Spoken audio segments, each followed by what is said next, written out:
అందరికీ నమస్కారం. ఆంధ్ర ప్యారిస్ రుచులకి స్వాగతం. సో ఇవాల్టి మన వీడియోలో నోరూరించే రుచికరమైన సింపుల్ అండ్ టేస్టీగా ఉండే టమాటా రైస్ ఎలా ప్రిపేర్ చేసుకోవాలో చూద్దాము. ఇది బాస్మతి రైస్తో అయితే ఇంకా సూపర్ యమ్మీగా ఉంటుందండి. కాకపోతే నా దగ్గర లేవు. సో ప్రజెంట్ సిచ్యువేషన్ వల్ల మనం బయటికి వెళ్ళి తెచ్చుకునే పరిస్థితి కాదు కాబట్టి ఇంట్లో ఉన్న వాటితో ప్రిపేర్ చేసుకున్నాను. సో మరి వీడియో చూసేయండి. ముందుగా స్టవ్ వెలిగించేసుకొని దాని మీద ఒక పాన్ పెట్టుకోండి. నేను ఇక్కడ కుక్కర్లో ప్రిపేర్ చేస్తున్నాను. మీరు కావాలంటే కరెంట్ కుక్కర్లో కూడా ప్రిపేర్ చేసుకోవచ్చు. సో ఇందులో ఒక 2 టేబుల్ స్పూన్ల వరకు నూనెను యాడ్ చేసుకోండి. తర్వాత 1 టేబుల్ స్పూన్ నెయ్యి వేసుకొని ఇది కాలిన తర్వాత ఇందులో 6 లవంగాలు వేసుకోండి. 1 యాలక్కాయ వేసుకోండి. 2 అంగుళాల దాల్చిన చెక్క, కొంచెం జీలకర్ర, బిర్యానీ ఆకులు, చీలికలుగా కట్ చేసి పెట్టుకున్న పచ్చిమిరపకాయలు 2, చీలికలుగా కట్ చేసి పెట్టుకున్న ఉల్లిపాయలు 2, కొన్ని కరివేపాకు రెబ్బలు, 1 టేబుల్ స్పూన్ అల్లం చిన్నులపాయ పేస్ట్, కొంచెం పసుపు వేసుకొని వీటన్నిటిని బాగా మిక్స్ చేసి 1 నిమిషం వేయించుకోండి. తర్వాత ఇందులో టమాటా ప్యూరీ వేసుకోవాలండి. నేను ఇక్కడ 4 గిద్దల బియ్యానికి 8 టమాటాలు తీసుకొని మిక్సీ వేసుకున్నాను. ఇట్లా మనకి ప్యూరీ అనేది రెడీ అయిపోతుంది. ఇప్పుడు ఈ ప్యూరీ వేసేసుకొని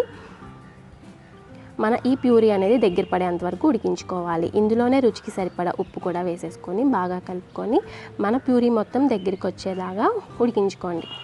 హై ఫ్లేమ్లో పెడితే కనుక జాగ్రత్త అండి, పైకి చిందుతాయి ఆ టమాటా అనేవి. సో తిప్పుకునేటప్పుడు లో ఫ్లేమ్లో పెట్టి తిప్పి మళ్ళీ హై ఫ్లేమ్లో పెట్టుకోండి. అలాగే ఇందులో కొన్ని గుప్పెడు జీడిపప్పులు కూడా యాడ్ చేసుకుంటున్నాను. చూసారా, మన ప్యూరీ అనేది దగ్గరికి వచ్చేసింది కదా.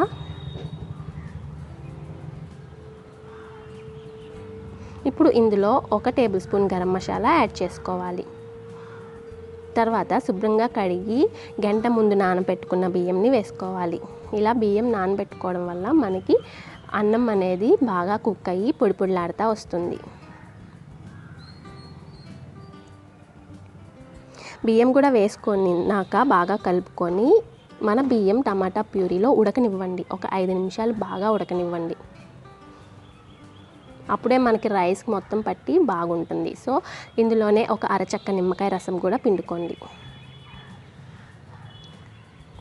తర్వాత ఇందులో మామూలుగా ఎసర మనం 1కి 2 పోసుకుంటాం కదా, కాకపోతే టమాటా రైస్లో 1కి 1.5 పోసుకుంటే సరిపోతుందండి. మనకి టమాటాలో నీరు అనేది ఉంటుంది కాబట్టి ఆ నీరు మనకి సరిపోతుంది. సో ఇప్పుడు ఇక్కడ ఉప్పు అనేది సరి చూసుకొని చాలకపోతే మీ టేస్ట్కి తగ్గట్టు యాడ్ చేసుకోండి. అలాగే పుదీనా ఆకులు కూడా వేసుకోండి. ఈ పుదీనా ఆకులు అనేది ఆప్షనల్ అండి, మీ దగ్గర ఉంటే వేసుకోండి, లేకపోతే అవసరం లేదు. సో రుచికి సరిపడా కారం కూడా వేసుకుంటే మనం సైడ్న ఏమీ తీసుకునే పని లేదు, యాజ్ ఇట్ ఈజ్గా తినేయొచ్చు. సో హై ఫ్లేమ్లో పెట్టి ఇలా నురుగు వచ్చేంత వరకు ఉడికించుకున్న తర్వాత మరొకసారి బాగా కలుపుకొని మూత పెట్టేసుకోండి. 3 విజిల్స్ వచ్చేంత వరకు ఉడికించుకొని స్టవ్ ఆఫ్ చేసేయండి.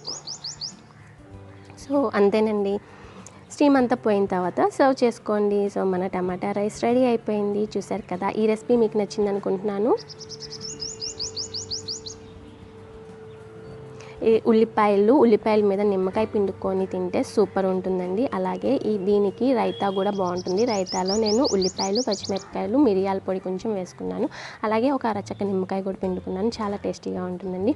సో మరి ఈ రెసిపీ మీకు నచ్చింది అనుకుంటున్నాను. మీకు కనుక నచ్చితే లైక్ చేయండి, షేర్ చేయండి, కామెంట్ చేయండి.